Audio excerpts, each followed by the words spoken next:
We are here because we are dedicated to helping the entire CrossFit community. Determined to elevate coaches, box owners, athletes, and everything in between, we believe that this mission will begin right here, right now. While this time and this goal begins with you, our hope is that you take this fire ignited within you and weave it into your own life with the same unrelenting passion to give those you have the privilege of coming in contact with the best hour of their day. Fern, there's an old expression, and I will butcher it. Not shocking. Something to the extent of, it takes more money to attract a new client or a new referral or a new member than it does to keep an existing one. Is that right? It's probably something along those lines. That's actually, I should probably give you a pat on the back. That's way better than I thought you were going to do. I want that. Young Katie, remind him when we see him. Pat on the Congrats. Congrats. You got that sock on, but you still shit your pants. Sock on, but you shit your pants. Yeah. I understand that fully. Madison's in that age range now where she's like seeing a little bit more understanding. I mean, she's 4 months. I'm not talking like she's talking, but it's like, oh, you did that. Oh wait, you just shit in the bathtub. So Now we have to evacuate. He's now incapable of not breaking everything that he touches. What's the last thing he's broken? He broke this little box yesterday. He threw something across the room and broke that last night. He's one of those sons where he's like running around. He's had something he's not supposed to. And you're like, hey, put it down. You start to chase him. So he immediately just throws it. Yeah. And breaks it. So it's like, all right, well, so we can't watch TV now. You broke the remote because you're running away from me. So let's dig into this a little bit. We're talking about retention, and I think we've alluded to this in the past. We've discussed it in the past, but so many affiliates, so many CrossFit affiliates butcher this. They just get this part of their business wrong. Which is understandable. I think there's been a lot of probably, I don't know, say bad information out there. I just think probably a little bit of maybe bad or incorrect. And I think, so it's probably the number one thing that people, when we talk to them about like, what do they think the problem is? They're like, retention is a problem. I'm losing more people than I'm getting every month, or I'm getting 6 and I'm losing 5. So I'm netting 1. And then the next month I lose 7 and net 5. So now I'm down, 1 over that 60 days. And, and I think everybody thinks it's one thing. And the thing that I kind of gravitate towards with regard to what people think is it's like some back end, email campaign that like that's retention. Like this is, if I put this email template in place, like that's retention. And that's just so fundamentally flawed with regard to what retention is and what it entails. And I think if you really start to understand it, then your eyes start to open up about like all the things you're missing with regard to retention. But I think it's very important. So like you've referred to it, 180-day journey, like that is one aspect of retention. Meaning like if you had 10 spokes, that'd be one of them. That is not going to maximize your retention. It's not. You could put that in there and it would save a handful, but it's not going to keep people so that you can always outpace any churn that you have. Well, you said something like, hey, this people, get it wrong. And I would go a little further and say, they just don't do it. They're like, okay, we got a member. Cool. Now they're a member for life. And it's like, no, the first thing that a lot of these box owners need to realize, because they've never pulled this report, is the average length of time people stay. What would you say average? Mm-hmm. People are going to leave, whether it's work related, they decide they want to try something different. There's plenty of real reasons and mm-hmm. acceptable reasons people leave. But what would you say on average a box should be looking for length of time a member stays a paying member? I think the minimum would be 1 year, but I think you should be shooting towards 2 years. Yeah, I guess if I live in an area, why would I ever stop coming? Right. And I wish I could remember where I heard this, because I would love to give credit for it. I said probably, no, it was profound. That's why I know you definitely didn't say it. Like, and I may have mentioned on the podcast before, but very rarely does somebody leave a CrossFit affiliate because they had a bad experience. It definitely happens. More often than not, they leave because they become indifferent to it. It becomes blah. It's warm milk toast. They don't care anymore. It's not good. It's not bad. It's just in the middle. And the price point doesn't match just in the middle, right? If you're paying 150 to 200 bucks a month, blah, warm milk toast doesn't cut it. That's why people leave. And I think the other problem is like, so yes, there are the people that are not doing it because they're not aware that they should be doing it or have no concept of what it is. And then the larger bucket, I think, actually, I don't know which one of those buckets is larger, but the other bucket is people who are searching for the wrong thing. They're like, hey, just give me the email template. Like give me that thing so that I can put this in place and everybody will get pinged and then they'll remember that they're a member here. And I'm like, you're all wrong. First of all, what is milk toast? If you'd have had it, milk toast is your performance on this podcast. That's what milk toast is. Katie, you're laughing when I ask. You know what milk toast is? Is this like a Southern thing? I'm from New Jersey, so I don't know. I don't know what milk toast is. I'm Googling it right now. Imagine you took toast and you soaked it in warm milk and then you ate it. Ah, sounds good. Right, which is why Merriam-Webster. It's not spelt. It's spelled MILQUE, not like milk, like what you drink. Oh, so you're wrong, Fern. No, I didn't. You didn't ask me to spell it. but I'm guessing based on the spelling, it has nothing to do with milk from a cow. Let's see. No, it's Merriam-Webster defines it as timid, meek, or an unassertive person. Right. Mm. Huh. So it's you, Jay. You're using it properly. You just did that on accident. No, it's an expression.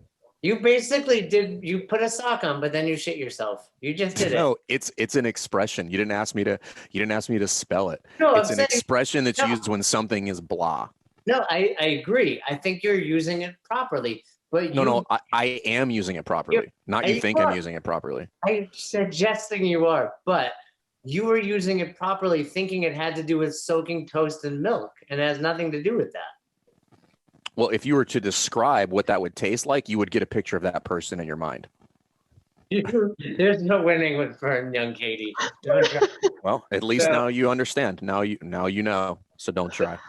I really do like the analogy in this story you made, because you're right. And this is a problem too.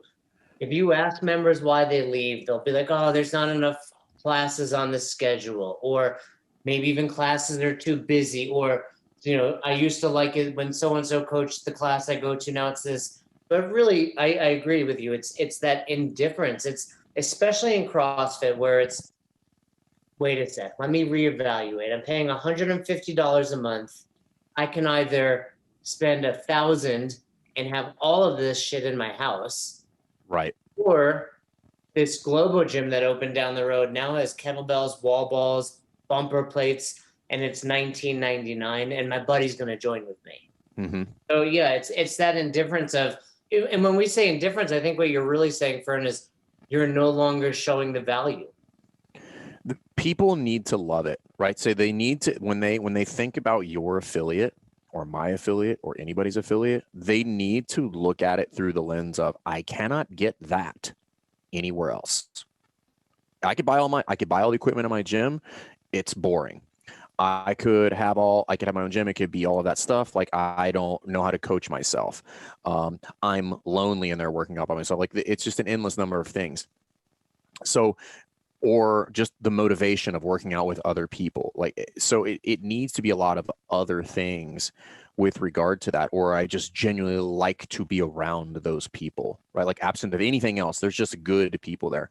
And you can do all of these intentionally and purposefully, and you should, but that's where I think there is the disconnect, is people think of retention as like this weird, and the analogies with regard to dating are just endless. It'd be like wanting the hot girl or guy to stick around after you go on your first date, but you like all you really ever do is like text them once every 3 weeks, and they're like, but I don't know why she doesn't want to date me. I mean, I sent her the email. It's like, what? Like, how? So I think it's fair. I think it's good to just kind of discuss that, and then fundamentally knowing where retention starts, and it's not where people think. It's not like So after they join. Yeah, no, I think that's really what we have to dig into. But you're right; it's these little things, and I think it's all of the reasons those listening that are currently box owners started, and then Right. somewhere along the way, I think the big thing that, well, first of all, I think a couple things happen. One, they discount too many memberships, and now they're chasing more. Because I ultimately think, and I know you believe this as well, it's like you don't need 300-400 members. You need 100 people that you love being around, that love being around you, that you're basically your friends, that pay you your normal rate, meaning no discounts, and then potentially pay you a little bit more, whether it's buying a t-shirt or a fitting, or all different, things at the box. So that's A. But B, the big disconnect, and this was me, like, all right, the most successful boxes of 500 people, so I need 500 people. And first of all, you're doing kind of, you know, restaurant math on a napkin. Like, you don't know if they're actually making as much money as you think. 500 times 150 million dollars, they're crushing it. Well, they also have a bigger staff. They have, more expenses, all those things. And then ultimately, and I think the biggest thing that you have to evaluate is, are they happy? Because I can tell you, in 2008 and 9, when I had like 100 of my close friends, and we were literally going out every weekend to restaurants and bars together, and they were showing up, and they had no problem paying my rates, which we weren't at, they were probably 125, 140 at the time. That was when I was having the most fun as an affiliate owner. I was training with them. I had a handful of coaches that were even closer friends of mine. And then it became like, okay, let's grow, let's grow, let's grow. The people that I loved started leaving, and they were replaced by people that I didn't like as much. And, even though I might have been making a little more money, eventually I'd say it led to a little bit of a burnout, which is why I accepted the buyout on Albany CrossFit, my first gym. You can do both. That's the other misconception, is that this idea that you can't have good retention with high numbers. And high numbers is different to everybody. Some people think 100 is high numbers. Some people think that 300 is high. Some people laugh at 300. They're like, 1,000 is high.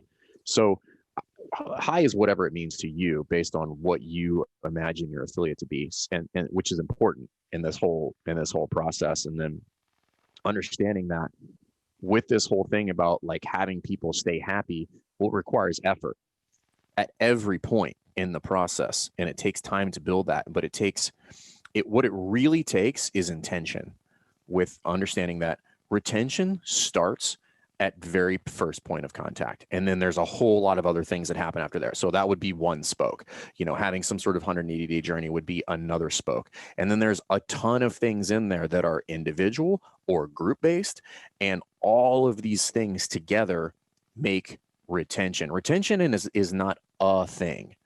Retention is a collection of practices that are done consistently and consistently well within inside the affiliate, that systematically allow people to get what they find valuable in the affiliate. That's what retention is. It's not an email campaign. Did you write that down, Katie? You know what that was reminiscent of, Fern? That was I blacked out. I don't know what happened. Seriously, the thing about ethics. No, that reminded me of when you and I get on staff and, peek behind the curtain. There's certain things in the manual that we have to say verbatim. We call it right. the bold. That reminded me of someone reading the bold for the first time. Like, here's the big one. The complexity of the movements are like, I don't even remember the bold. Right, yeah, you're definitely not good at this, but continue. Or, the seeds of their How about work. this? Yeah, no, yeah, you suck at this. So let me try my hand. The breadth and depth, right? The breadth of the adaptation will correlate, right? So like, let's just both continue to fuck these up, and I'll just continue with your trend of not knowing, just continue to not know what the manual says, right? So Wait, meaning like you didn't like it sounded. I was just talking. No, it sounded like you read it. That's how good it was. I definitely didn't read it. It Yeah. sounded like you actually. I've never written that down, but that is the concept that rattles around in my brain all the time. It sounded like you actually put some thought into this podcast for a brief moment in time. But Katie, Well, somebody's got to. But here's the deal. When Coach Glassman was giving these lectures for the first time, somebody was writing this down and saying like, that was good. Say that again. Right. Katie, clearly, well, first of all, we're recording this, so we can always go back and listen to it. So but don't write it down, or do write it down. I can. This is how I also know it was good. I can see it in Katie's eyes that she was like, I need to be taking this shit down. Right, Katie? Were you thinking that? Yeah, I mean, I'm always taking notes during this, but that was a Fernication, if I've ever heard one. That was good. Yeah. Vernacular. Vernacular. But yeah, I'll definitely pull that out as a clip. But yeah, it's funny. It is as if you guys planned this out, but little do people know it's not really planned out ever. I want to be clear so people don't get upset. We definitely did not plan anything. We planned the topic. We did plan the topic about a minute before. Yeah, we hit record. On our coaches development call today, Devin asked me to not get off topic. We know that didn't happen, so did not happen. And but I think that's part of the allure, if you will. Like, you don't want to just hear knowledge nonstop. You want to, get a little, fun, and educate, inspire, entertain. Exactly. You got that one right. Good job. Good job. Yeah. Not bold. Let's just redeem yourself. Give us the definition of CrossFit. Redeem yourself. Work capacity across broad time. Consistently variable functionality. Consistently variable functionality. That's what it is. Let me tell a quick sidebar. I was taking my second level 1 in a place called Dallasboro, Maine, which was like a police base in Maine. So it's still when seminars weren't around a whole lot. This was 2008, and the girl I was dating at the time, and I needed a coach.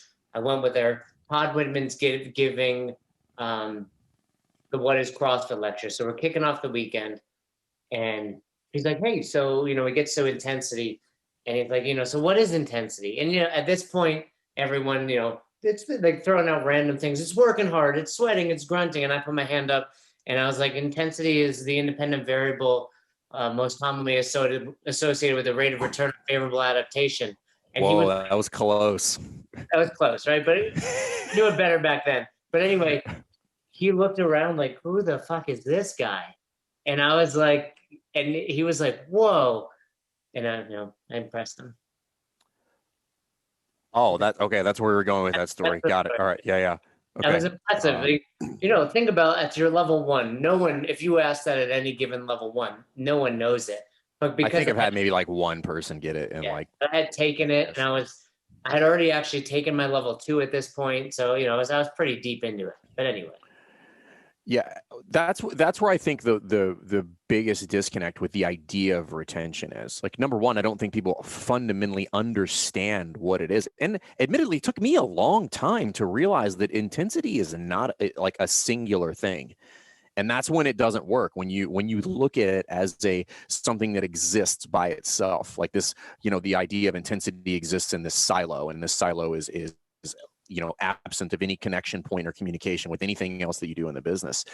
And when that is not the case, and that retention is actually interwoven into quite literally everything you do within the business, this starts to improve for people. Understanding that, like, what your website looks like is part of retention. How you book appointments is part of retention. What your onboarding process looks like is part of retention. Your number one retention tool is the classes, is retention, and then all the things that happen after, like what your events look like, what your fit, like all of that is retention.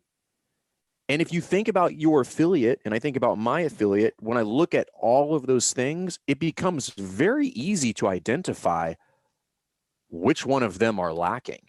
And if you have a retention problem, I mean, let's pull a Jay Ackerman. Let's just make something up, right? Let's just make something up. If you're missing 3 of those things, you probably have really poor retention.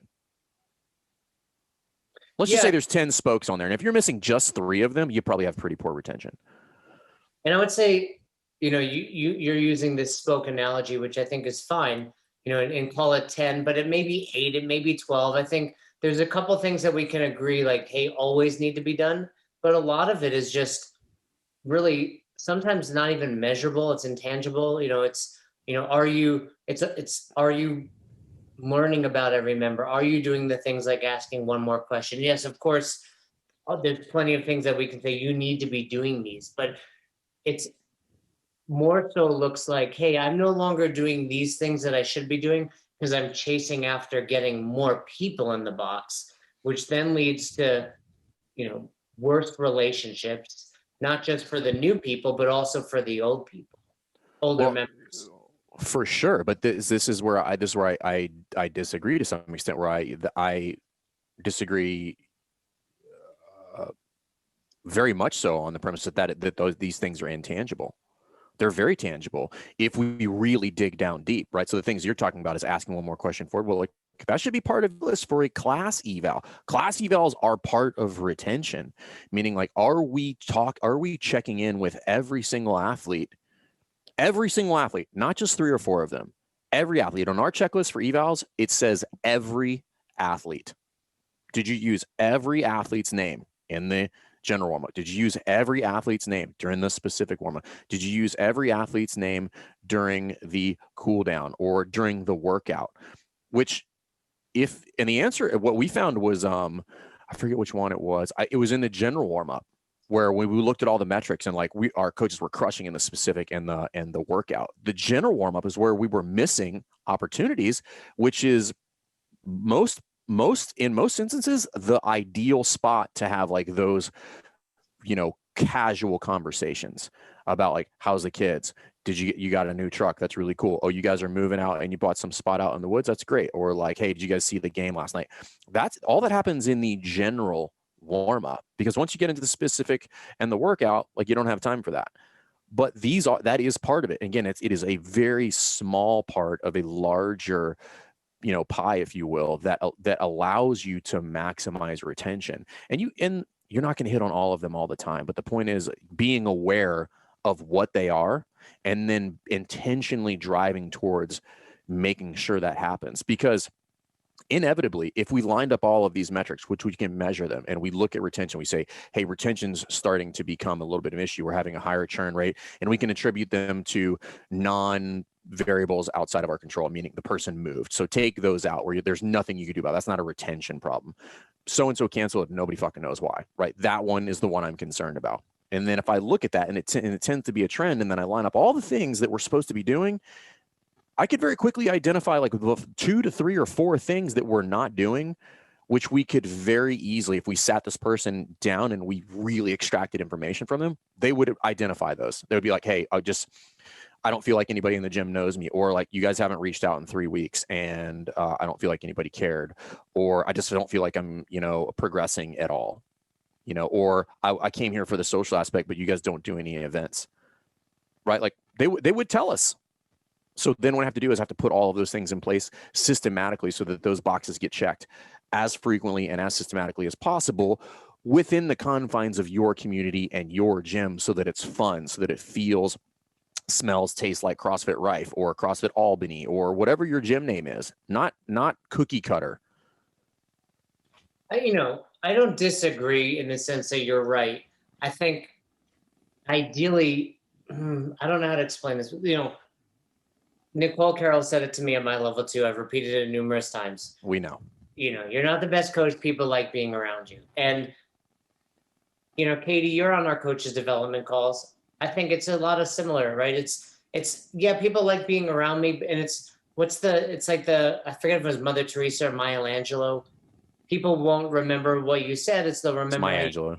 You made them feel. And I think you're right. It's that idea of conscious competence versus, unconscious competence. Like, know what you're doing well there. It's something I know I continue to do.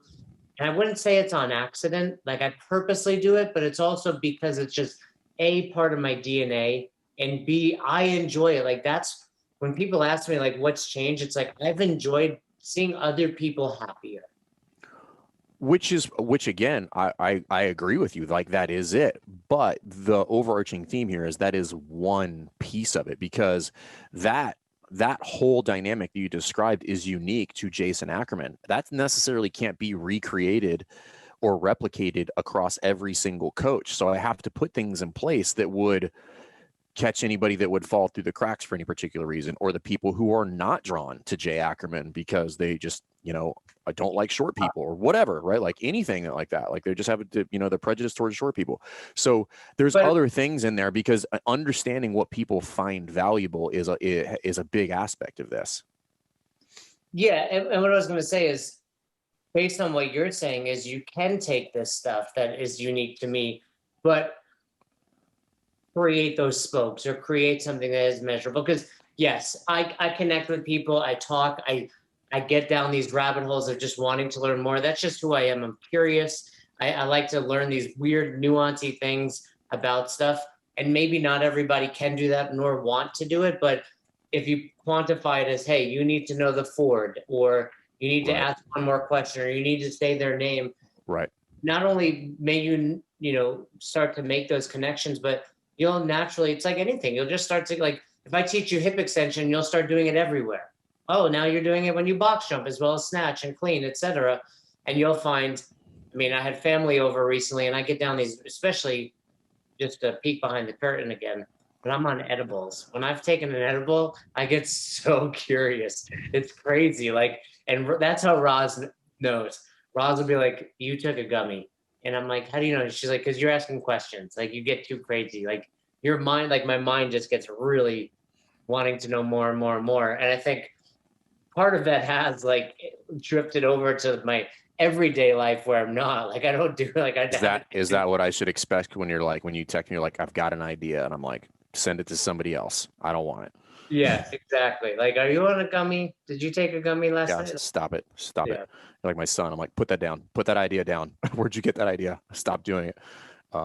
So I think that's really where I think the big hiccup is, and that's where people have a breakthrough, and we start walking them through, a pretty long list of action items with regard to retention, because I think that the idea of retention is largely been misconstrued or misunderstood or just not really explained well. And hopefully this podcast at least starts to broaden your aperture on what retention is. Right? It's not a thing. It is a series of things that would happen.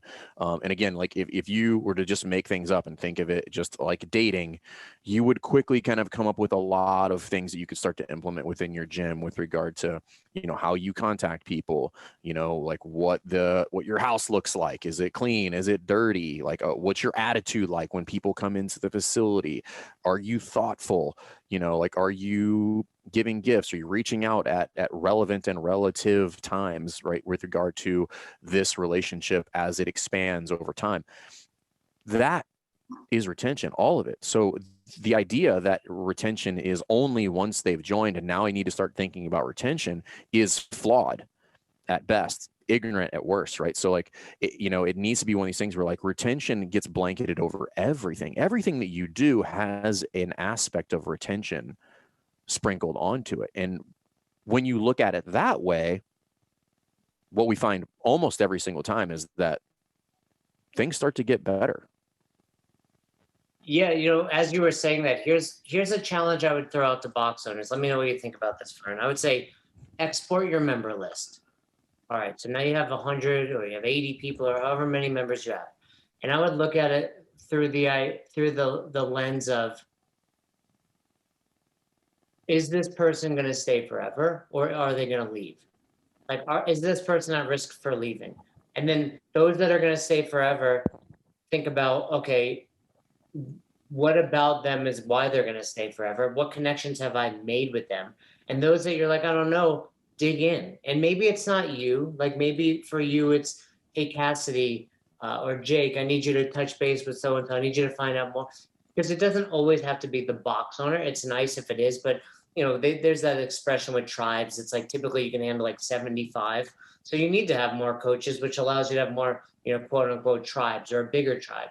But I think if you look at it from that perspective, it would open your eyes. Like there's definitely members just when I coached last night where I'm like, this is my buddy. they message me, they ask me these questions. And then there's people where I'm like, oh, I need to get to know them better. So I think if you can look at your entire list of membership and look at that, because then you get to the point where it's like, wow, we have 100 people and I feel confident 100% of them are here, given any, like I said, people are inevitably, oh, my husband got a new job, we have to relocate, or, we have a crazy expensive summer coming up, so we need to, there's always going to be one or two people coming and going. But look at that list and think to yourself, how do I retain all of these? And then all of a sudden it's like, the idea that we promote a lot of, if you can just gain 2 or 3 new members a month while keeping those 100, that's 136 people in a year. That's 172 a year from, and not only more members, more better members. Is that English? You definitely used words in the English dictionary, but I will be on board with your use of more better. So yes, it's actually, I misspoke. It's mo better. Mo better. I was going to go with the same one. So no, I agree. But this is also very important, and this is where I kind of go against the grain a little bit. I care, meaning like I care a lot about members, is also not sufficient. Like it's important, and the idea that you care about your members needs to be actionable and tangible, right? Because I care is subjective. Or like I think I care about certain things, and my wife's like, you don't give a shit about that, and I'm like, well, I thought I cared, like I thought. She's like, why? Because she cares about it way more, right? Like so again, if and this is where this is, and I bring this up because this is important. Like this is one of the biggest things. Like how many affiliate owners do you talk to that don't give the statement like we just really care about our members, right? Which in and of itself would kind of explain that, like, or kind of prove the fact that like you caring is not enough. It's part of it, right? And that's really kind of what I want people to leave this podcast with, is like there's a lot of different aspects to retention. Yes, you absolutely need to care, otherwise it will come across as disingenuous and it will not work. However, you caring is not enough, right? That caring has to manifest itself in a lot of different ways, both direct, but indirect, tangible, intangible. There's a lot of things that go in there. And again, I just want people to take a step back here and be like, if retention is your problem, well, maybe we don't understand what retention is. And maybe I've been searching for this template or this email that I think is going to solve my problems when it's actually not.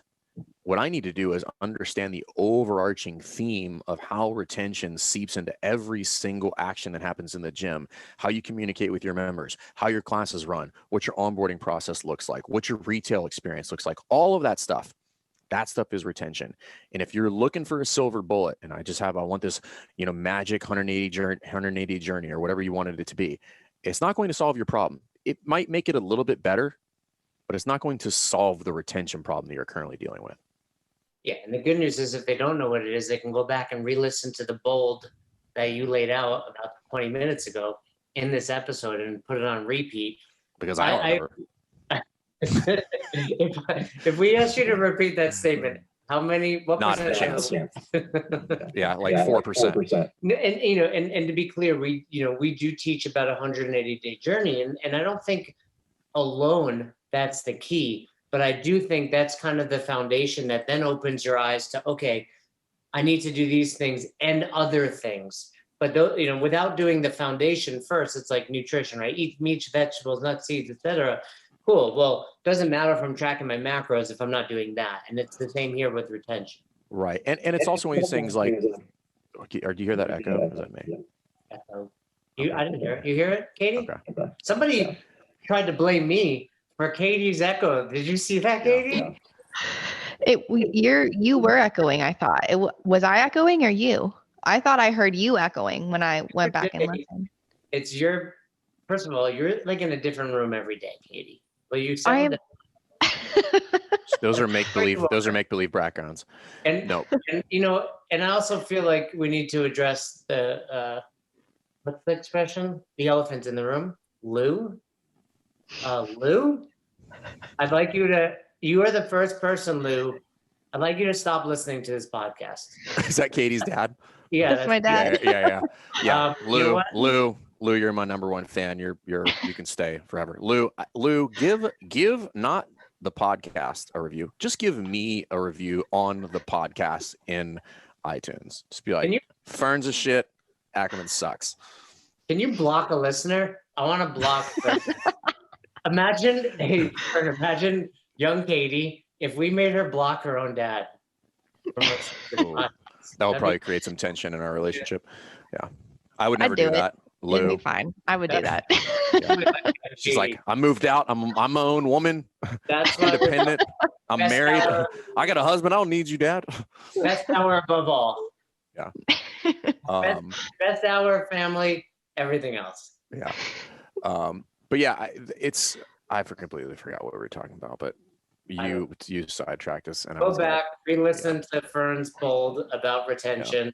But really, I think the if we were to sum all of this up, it's many little things. However, I'll change my stance to some extent. They are measurable, they are observable, they are repeatable. You just have to figure out what those things are for not just you, but then for your coaching staff. But yeah, I think the big picture is also stop just chasing these, cold leads or people that aren't going to be great, and start nurturing. Look around your gym. You have people that have been there, like Fern said, for a year or longer. Don't forget about them, because indifference is what's going to cause them to leave. And sometimes indifference is, I'm not seeing progress like I used to. We all know at some point in our CrossFit journey, the PRs don't come every day anymore. Right?